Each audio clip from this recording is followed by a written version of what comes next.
Selamat beraktivitas. Bila kiranya lebih baik hari ini dari hari sebelumnya. Kita renungkan firman Tuhan 1 Korintus 16 tentang pengumpulan uang bagi orang-orang kudus. Hendaklah kamu berbuat sesuai dengan petunjuk-petunjuk yang kuberikan kepada jemaat-jemaat di Galatia. Pada hari pertama dari setiap minggu hendaklah kamu masing-masing sesuai dengan apa yang kamu peroleh menyisihkan sesuatu dan menyimpannya di rumah, supaya jangan pengumpulan itu baru diadakan kalau aku datang. Sesudah aku tiba, aku akan mengutus orang-orang yang kamu anggap layak dengan surat ke Yerusalem untuk menyampaikan pemberianmu. Kalau ternyata penting bahwa aku juga pergi, maka mereka akan pergi bersama-sama dengan aku. Aku akan datang kepadamu sesudah aku melintasi Makedonia, sebab aku akan melintasi Makedonia. Dan di Korintus mungkin aku akan tinggal beberapa lamanya dengan kamu, atau mungkin aku akan tinggal selama musim dingin, sehingga kamu dapat menolong aku untuk melanjutkan perjalananmu. Sebab sekarang aku tidak mau melihat kamu hanya sepintas lalu saja. Aku harap dapat tinggal agak lama dengan kamu jika diperkenankan Tuhan, tetapi aku akan tinggal di Efesus sampai hari raya Pentakosta, sebab di sana banyak kesempatan bagiku untuk mengerjakan pekerjaan yang besar dan penting, sekalipun ada banyak penentang. Jika Timoteus datang kepadamu, usahakanlah supaya ia berada di tengah-tengah kamu tanpa takut, sebab ia mengerjakan pekerjaan Tuhan sama seperti aku. Jadi janganlah ada orang yang menganggap rendah, tetapi tolonglah dia supaya ia melanjutkan perjalanannya dengan selamat, agar ia datang kembali kepadaku, sebab aku di sana menunggu kedatangannya bersama-sama dengan saudara-saudara yang lain. Tentang saudara Apolos, telah berulang-ulang aku mendesaknya untuk bersama-sama dengan saudara-saudara lain mengunjungi kamu, tetapi ia sama sekali tidak mau datang sekarang. Kalau ada kesempatan baik nanti ia akan datang. Berjaga-jagalah, berdirilah dengan teguh dalam iman, bersikaplah sebagai laki-laki dan tetaplah kuat. Lakukanlah segala pekerjaanmu dengan kasih. Ada satu permintaan lagi kepadamu, saudara-saudara. Kamu tahu bahwa Stefanus dan keluarganya adalah orang-orang yang pertama-tama bertobat di Akaya, dan bahwa mereka telah mengabdikan diri kepada pelayanan orang-orang kudus.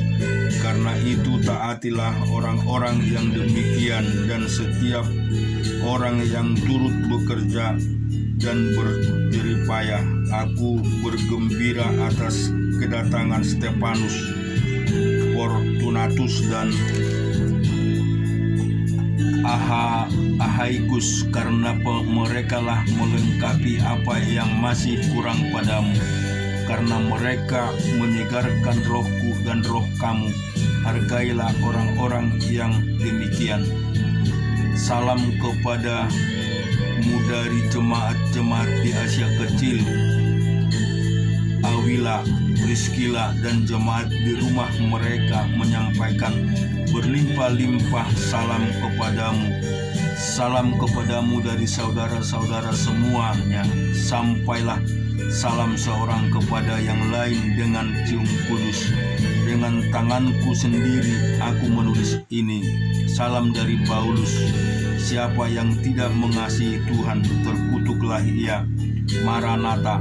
Kasih karunia Tuhan Yesus menyertai kamu. Kasihku menyertai kamu. sekarang, sekalian dalam Kristus. Amin. Kita juga baca di Yesaya 64. Sekiranya engkau mengoyakkan langit dan engkau turun sehingga gunung-gunung goyang di hadapanmu, seperti api membuat ranggas menyala-nyala, dan seperti api membuat air mendidih, untuk membuat namamu dikenal oleh lawan-lawanmu, sehingga bangsa-bangsa gemetar di hadapanmu, karena engkau melakukan kedahsyatan yang tidak kami harapkan, seperti tidak pernah didengar orang sejak dahulu kala, tidak ada telinga yang mendengar, dan tidak ada mata yang melihat. Seorang Allah yang bertindak bagi orang yang menanti-nanti Dia. Hanya Engkau yang berbuat demikian. Engkau mengosongkan mereka yang melakukan yang benar dan yang mengingat jalan yang kutunjukkan. Sesungguhnya Engkau ini murka sebab kami berdosa terhadap Engkau, kami memberontak sejak dahulu kala.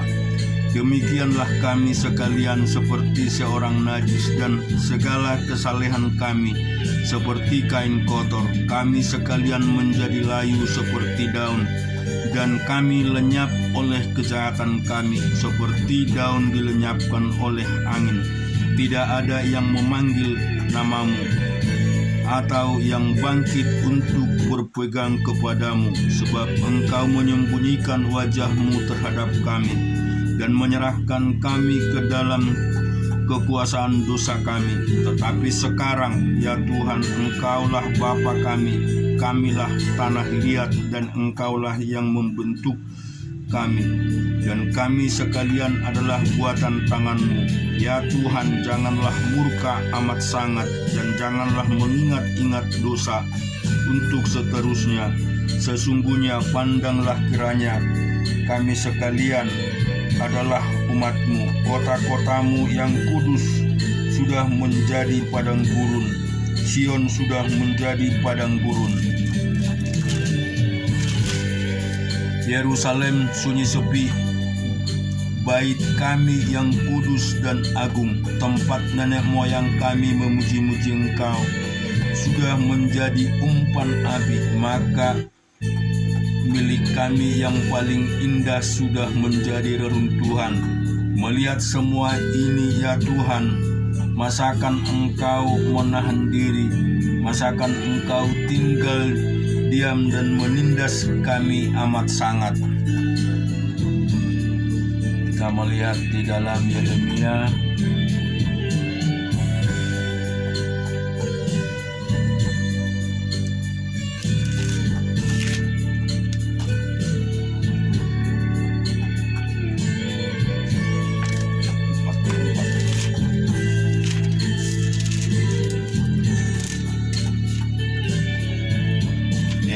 pasal 44. Firman yang datang kepada Yeremia untuk semua orang Yehuda yang diam di tanah Mesir, di Migdol, di Tapanes, di Memphis, dan di tanah Patros. Beginilah firman Tuhan semesta alam, Allah Israel. Kamu telah mengalami segenap malapetaka yang telah kudatangkan atas Yerusalem dan atas segala kota Yehuda.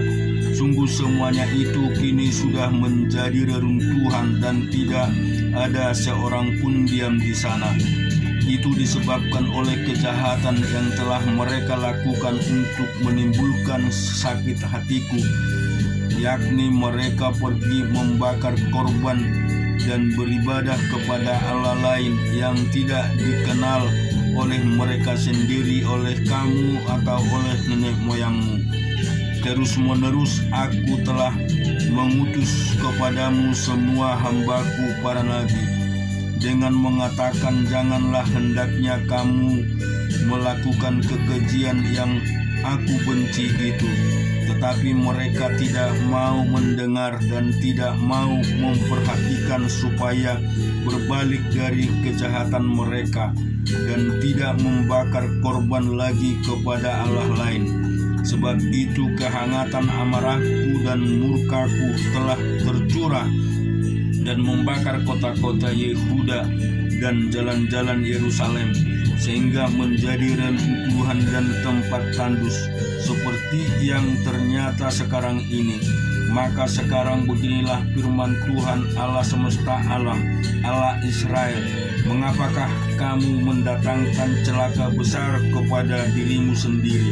Kamu mau melengkapi laki-laki, perempuan, anak-anak dan bayi dari Yehuda dengan tidak meninggalkan sisa apapun.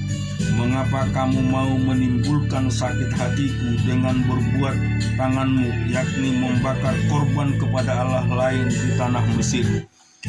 Dan kamu masuki untuk tinggal sebagai orang asing di sana. Mengapa kamu mau menjadi kutuk dan aib di antara segala bangsa di bumi? Sudah lupakah kamu kepada kejahatan nenek moyangmu, kejahatan raja-raja Yehuda, kejahatan para pemuka mereka, kejahatanmu sendiri dan kejahatan istri-istrimu yang dilakukan mereka di tanah Yehuda dan jalan-jalan Yerusalem? Mereka tidak remuk hatinya sampai kepada hari ini. Mereka tidak takut dan tidak mengikuti Tauratku dan menetapkan dan ketetapanku yang telah kuberikan kepadamu dan kepada nenek moyangmu. Sebab itu beginilah firman Tuhan semesta alam, Allah Israel, sesungguhnya aku mau menunjukkan wajahku terhadap kamu untuk kecelakaanmu, yakni aku mau melenyapkan segenap orang Yehuda. Aku mau mencabut sisa Yehuda yang berniat hendak pergi ke tanah Mesir untuk tinggal sebagai orang asing di sana. Mereka semua yang akan habis mati di tanah Mesir, mereka akan rebah mati karena pedang dan akan habis mati karena kelaparan, dari yang kecil sampai kepada yang besar. Mereka akan mati karena pedang dan karena kelaparan, dan mereka akan menjadi kutuk kengerian, kutukan dan aib. Aku mau menghukum mereka yang diam di tanah Mesir, sama seperti aku telah menghukum Yerusalem, yaitu dengan pedang, dengan kelaparan, dan dengan penyakit sampar. Sehingga dari sisa Yehuda yang telah pergi ke tanah Mesir untuk tinggal sebagai orang asing di sana, tidak ada seorang pun yang terluput atau terlepas untuk kembali ke tanah Yehuda, kemana hati mereka sangat rindu untuk diam di sana. Sungguh mereka tidak akan kembali kecuali ke beberapa orang pengungsi. Lalu menjawablah kepada Yeremia semua orang laki-laki yang tahu bahwa istri mereka membakar korban kepada Allah lain, dan semua perempuan yang hadir di sana untuk kumpulan yang besar, yakni segala rakyat yang diam di tanah Mesir dan di Patros, katanya, mengenai apa yang kau katakan demi nama Allah kepada kami ini, kami tidak akan mendengarkan engkau, tetapi kami akan terus melakukan segala apa yang kami ucapkan, yakni membakar korban kepada Ratu Sorga dan mempersembahkan korban curahan kepadanya seperti telah kami lakukan. Kami sendiri dan nenek moyang kami dan raja-raja kami dan pemuka-pemuka kami di kota-kota Yehuda dan di jalan-jalan Yerusalem. Pada waktu itu kami mempunyai cukup makan. Kami merasa bahagia dan tidak mengalami penderitaan. Tetapi sejak kami berhenti membakar korban dan mempersembahkan korban curahan kepada Ratu Sorga, maka kami kekurangan segala-galanya dan kami dihabiskan oleh pedang dan kelaparan. Lalu perempuan-perempuan itu menambahkan, apabila kami membakar korban dan mempersembahkan korban curahan kepada Ratu Sorga adalah di luar pengetahuan suami kami bahwa kami membuat panganan persembahan serupa dengan patungnya dan mempersembahkan korban curahan kepadanya. Sesungguhnya itu perkataan Yeremia kepada segenap rakyat itu, kepada laki-laki dan perempuan dan kepada semua orang yang telah memberi jawab kepadanya itu. Katanya, justru korban yang dibakar di kota-kota Yehuda dan di jalan-jalan Yerusalem oleh kamu sendiri, oleh nenek moyangmu, oleh raja-rajamu, oleh pemuka-pemukamu, dan oleh rakyat negeri, tidaklah itu yang diingat Tuhan dan yang diperhatikannya. Tuhan tidak tahan lagi melihat perbuatan-perbuatanmu yang jahat dan kejijikan yang kamu lakukan. Oleh karena itu, negerimu pun telah menjadi reruntuhan, kengerian yang kutuk tanpa penduduk, seperti yang ternyata sekarang ini. Kamu telah membakar korban dan kamu telah berdosa kepada Tuhan, tidak mendengar suara Tuhan dan tidak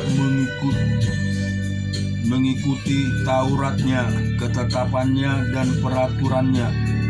Itulah sebabnya malapetaka ini menimpa kamu seperti yang ternyata sekarang ini. Kemudian berkatalah Yeremia kepada segenap rakyat dan kepada semua perempuan itu, dengarkanlah firman Tuhan, hai semua orang Yehuda yang ada di tanah Mesir. Beginilah firman Tuhan semesta alam, Allah Israel, kamu laki-laki dan istri-istrimu, kamu telah memenuhi apa yang telah kamu ucapkan, yaitu kami akan menepati dengan baik nasar yang kami ucapkan untuk membakar korban dan mempersembahkan korban curahan kepada Ratu Sorga. Baiklah, wujudkanlah dan tepatilah nasarmu dengan baik. Maka dengarkanlah firman Tuhan, hai semua orang Yehuda yang diam di tanah Mesir. Sesungguhnya aku telah bersumpah demi namaku yang besar, firman Tuhan, bahwa namaku tidak akan diserukan lagi oleh seseorang Yehuda di segenap tanah Mesir, dengan berkata demi Tuhan Allah yang hidup.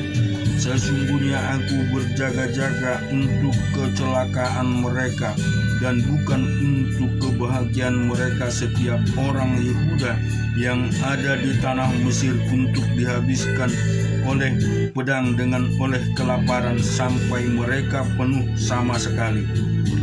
Hanya beberapa orang yang terluput dari pedang, jumlahnya kecil, yang akan kembali dari tanah Mesir ke tanah Yehuda. Maka seluruh sisa Yehuda yang telah pergi ke Mesir untuk tinggal sebagai orang asing di sana akan mengetahui perkataan siapa yang terwujud perkataanku atau perkataan mereka. Inilah tanda bagimu, demikianlah firman Tuhan, bahwa aku akan menghukum kamu di tempat ini, supaya kamu mengetahui bahwa perkataan-perkataanku terhadap kamu akan sungguh-sungguh terwujud untuk kecelakaanmu.